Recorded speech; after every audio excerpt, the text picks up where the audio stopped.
Hello everybody.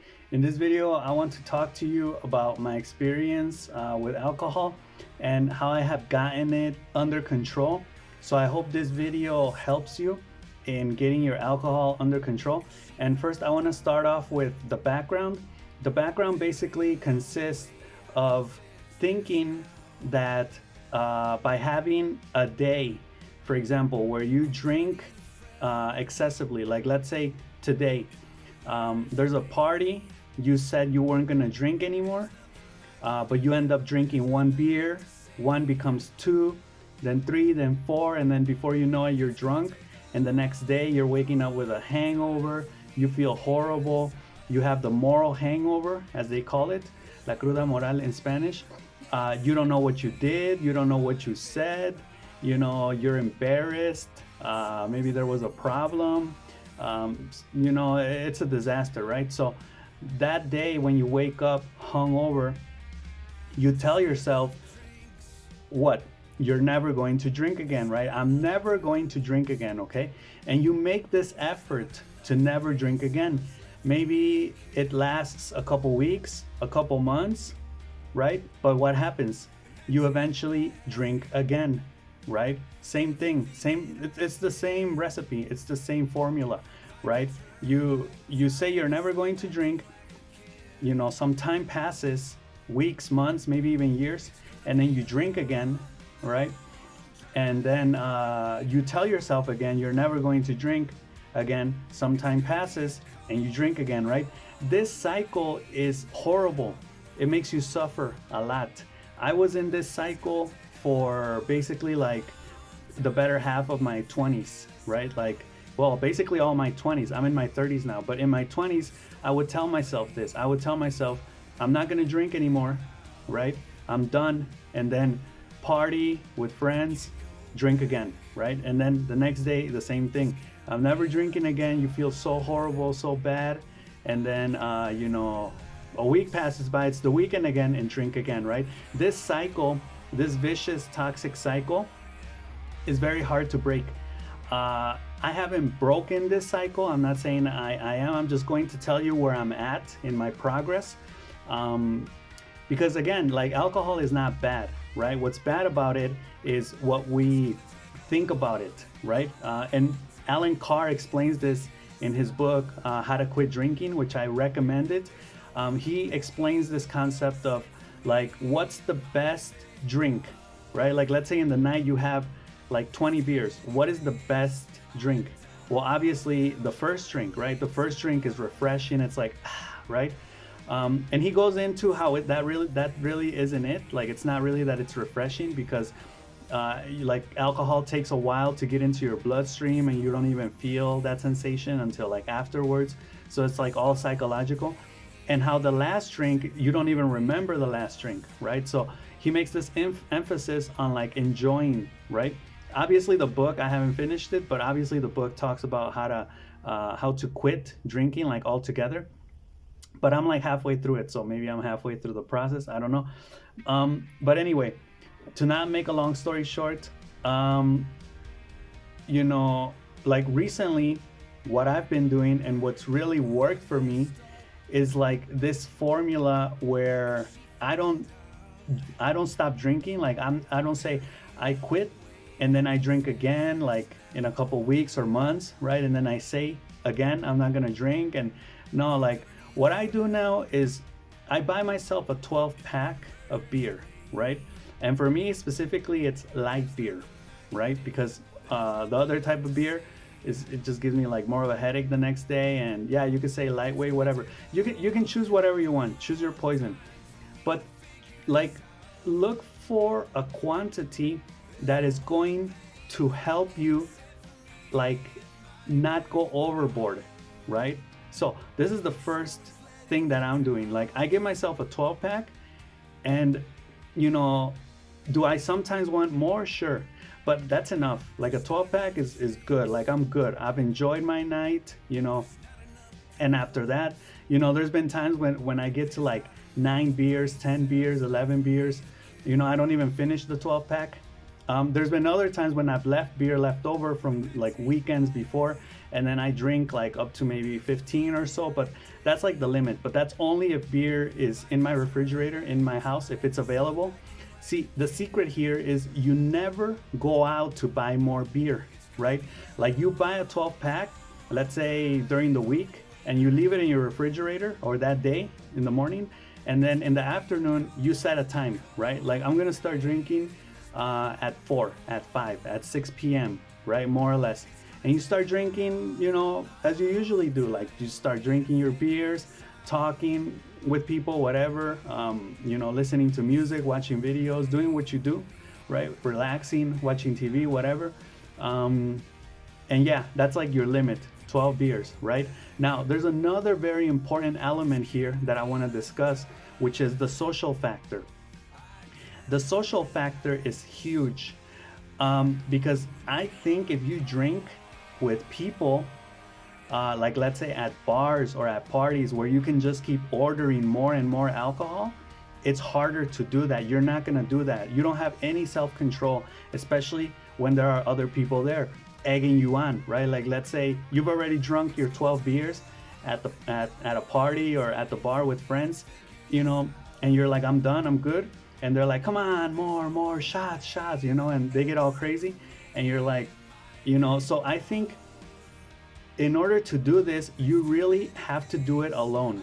Now, I don't say that it's not a sad thing. I mean, you're doing it for you because you enjoy it, because you want to drink, not for other people, right? So I think that's key. You cannot do this with like friends or at parties, right? Especially if you really want to do this where you just, you know, drink and you don't go overboard or you don't get out of control and feel bad the next day. I mean, even me with my 12 beers, I still feel bad the next day sometimes, right? I'll have a headache, you know, my stomach's all messy and I'll feel like I want to throw up, I'm nauseous, right? That still happens. But I remember everything that happened, you know, I'm in control. Like I remember everything that happened. I'm good, you know, I went to sleep like at a reasonable time. You know, usually what happens is I drink at around 4, 5, right? And then I'll stop at like sometimes 10, sometimes as early as 10. It helps to be sleepy in the day. Like let's say it's a Friday and you're kind of sleepy, or a Saturday. It helps to do it because that helps you also to just, you know, like I'm tired, like after my 10, 12 beers, whatever, I'm going to sleep. You can have an 18, 24, like whatever works for you, right? A 6-pack, whatever, or like half a bottle of whatever, right? Like get your amounts right, 500 milligrams, whatever, or 250, whatever. And, you know, at a certain time at night, like you're gonna want to sleep, right? So that's what ends it, right? It's not like party going crazy. No, it's like a chill thing, right? And I think that's the best way to get it under control. Now, I'm gonna talk about what I do, which is as the night progresses, I buy my beer, I buy a juice, right? Like 2 liters of juice for the next day because I don't like to drink water the next day. I'll drink that whole juice. I'm thinking now maybe of getting 3 liters of juice because I'm very thirsty the next day. And I think juice, like orange juice, is the best way to hydrate yourself the next day. I don't drink water until 2 days later, right? So the next day it's all juice or flavored water, right? Soda if you want, but like mainly juice. And I also buy 2 bags of chips, right? Like the big kind. So what I do is like I start drinking, whatever, 4, 5, 6. The night progresses, and around, you know, I'll listen to music, whatever, at around 10, 9, 10 maybe at night. Basically, like when you really want to slow things down, what you need to do is eat those chips, right? So, you know, if I finish like my 12 pack or I'm on my 10th, 11th beer, whatever, I know that's time for my chips. So I'll eat my chips, put on a movie, whatever, just put on whatever you want, and, you know, eat the chips, right? And I swear, like for me, what happens is after I eat the chips, I'm sleepy. Like I just knock out, like I just fall asleep and that's it, right? You've had your day of drinking, and you didn't get out of control. It didn't get crazy, right? So I think that's the best way to do things, like, you know, and for this, obviously you can't have other temptations. You can't have the social factor. You can't really be at bars or at parties, because then things are gonna get crazy, right? This is more of a, I'm doing it for me. This is the way I feed my need for alcohol or my hunger or whatever it is, right? While I get it under control in other ways. But I've noticed this because I've noticed some homies or some friends that are kind of struggling with this, just like I was, and I feel that's the best way to handle it, right? I may go a weekend without it, then another weekend like drink again, whatever. But it's like, you know, like for me, that's under control. So I spoke about the juice, the chips, the beer that like, you know, you gotta limit yourself. Like I'm only drinking 12 tonight, or I drink 18, or I drink this or that. But it's like only that, and really not have anything else in the house. Don't have like a store available that you can just run to if you need more or something like that, right? So yeah, there's a restrictive purchase idea. You can do it once a week, right? Like Friday, Saturday on the weekend, no problem, or every 2 weeks. And in this case, the idea, the central idea here is that instead of quitting cold turkey like we usually do, and we say, I'm never drinking again, I'm never touching alcohol again, the idea here is that you reduce the amount, right? You reduce it, and that reduction controls it, right? So you still get what you want, you're still drinking, right? But you're doing it in a restrictive way, right? Like, and within those restrictions, you're free. You know, you say, oh, I'm gonna enjoy my first, my second, my third, my fourth, my fifth, my sixth beer, right? Have fun, you know. But I'm only drinking a 12, I'm only drinking an 18, I'm only drinking 6, I'm only you know, like you purchase only what you're gonna buy, and what you what you basically restrict yourself to purchase. I don't know if that kind of makes sense. So you do this instead of going into that vicious cycle of quitting and then relapsing, and quitting and relapsing, and quitting and relapsing, right? You say, you know what, I'm not gonna kick the habit, I'm not gonna stop drinking, let's be honest, right? But what you can do is control it, right? How? By limiting the amount that you're going to consume, by only purchasing that amount and having only that amount within your reach, within in your house, right? So you do that. You get the 2 bags of chips, like I mentioned, or some food. Have some food or chips. What works for me is like chips, right? Maybe because it's fat, it absorbs the alcohol. I don't know, and it helps if you're tired, if you haven't slept well, like, you know. And that kind of comes naturally because we work. So then, you know, come Friday, Saturday, you're already tired, right? So that's not really, that's a no-brainer. Just, you know, use that to your advantage too, so you're able to sleep. And then what I do usually, like the next day, the next morning, I'll wake up and, you know, I'll drink my juice, and then yeah, like I just drink juice. Maybe I'll go back to sleep because I'm still tired. You know, make sure you have like the day off the next day, and then that day just rest, right? Like you just don't do anything, order food, eat takeout, whatever. You know, watch movies, series, sleep again, like whatever, just hang out, right? Like that's really your day off, right? Like the night before, it's like you worked or whatever, and then, you know, that afternoon, night, you drank, and then the next day, you just kind of relax and not do anything, not worry about anything. So yeah, the 2 bags of chips helps you to calm down and just basically sleep, so you don't go all crazy and reckless and start doing and saying stupid things. And yeah, keep it to the evening, like at 6 p.m. You can start drinking at that time. Later if you want. I think what helps is the later the better, because that's less time that you're, you know, like if you start earlier, you may finish earlier, like your drinks, like if it's a 12 pack, you may finish the 12 pack like at 9, and then you're gonna be like anxious, like, oh, I want more, right? So the later the better. You start at like 5, you know, 6, whatever, and just even 4. You could start at 4. You know, that's what I do. Yeah, watch what you do also. Like while you're drinking, like you may listen to music or watch videos, movies, right?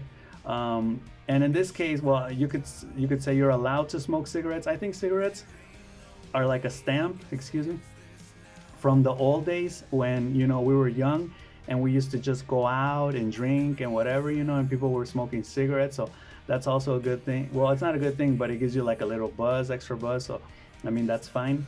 But yeah, the key thing here is no social drinking, right? Like the social aspect, I think really fucks with us.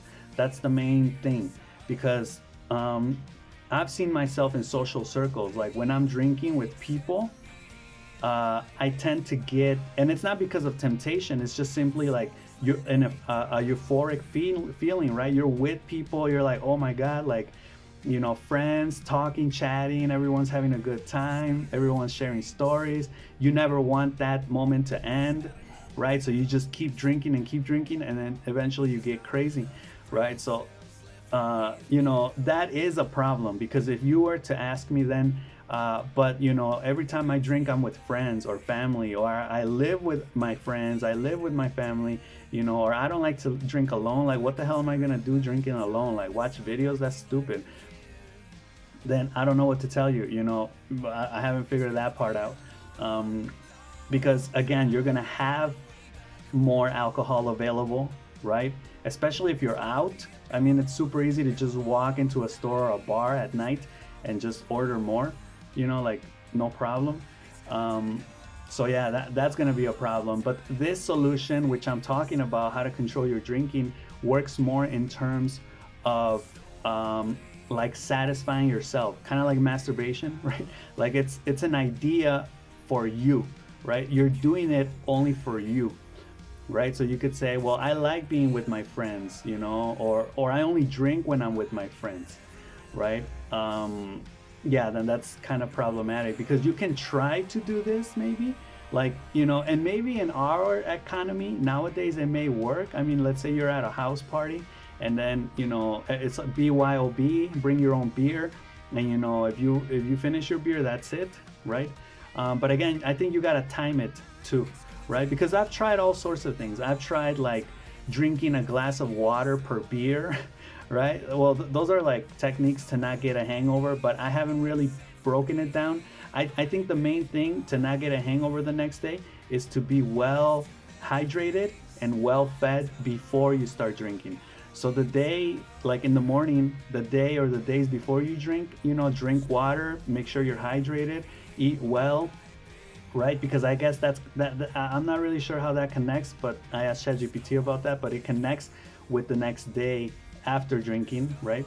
With with the next day after you drink, like that you get a hangover, right? That's basically what happens. So yeah, I just wanted to share this. I hope it helps you. The social factor, the social drinking, again, I know it's something that people usually do.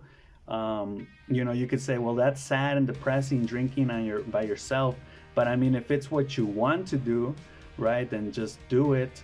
Yeah, because the social factor is very unpredictable. You can, you know, if you're with people, you can start drinking, you know, more than you want to, and then again start doing stupid things, or start saying stupid things. So yeah, the recommendation there is maybe if you're going to social drink, maybe also try limiting, you know, your quantity to what you only have available for you, right? Like I bought this pack or I bought this for me and this is all I'm drinking and that's it. And again, try doing the chips thing later on at night and, you know, and then going to bed after that. Like that should work, right? Unless you and your friends get super wild, which then, you know, if you're really young, I also think this comes with age. If you're really young, you're probably not gonna be able to follow this because you want to have experience, you know, going here and there and getting all crazy and drinking. But if you're older and you're still struggling with this like I was and you're still trying to figure out a way to control this, I feel this is the best way, right? You know, because even with friends, I think, you know, at this age you can kind of control it. So that's also a way to do it. Control in this case equals reduction, right? It doesn't control doesn't equal quitting. It does, because that doesn't work. Let's be honest. Again, that, you know, I'm gonna quit and never drink again. You know, okay, then go to AA, pick up new hobbies, make the whole transformation, ask for forgiveness, like all these things that, you know, follow the 12-step program. But you know, if you say like it's not that bad, you know, I can control it, then reduction is the key, right? Reduce your intake and only have that available. And I feel like that works, right? Because again, you give yourself the satisfaction. You know, it's like I want a beer, I want to drink some alcohol. You know, do it.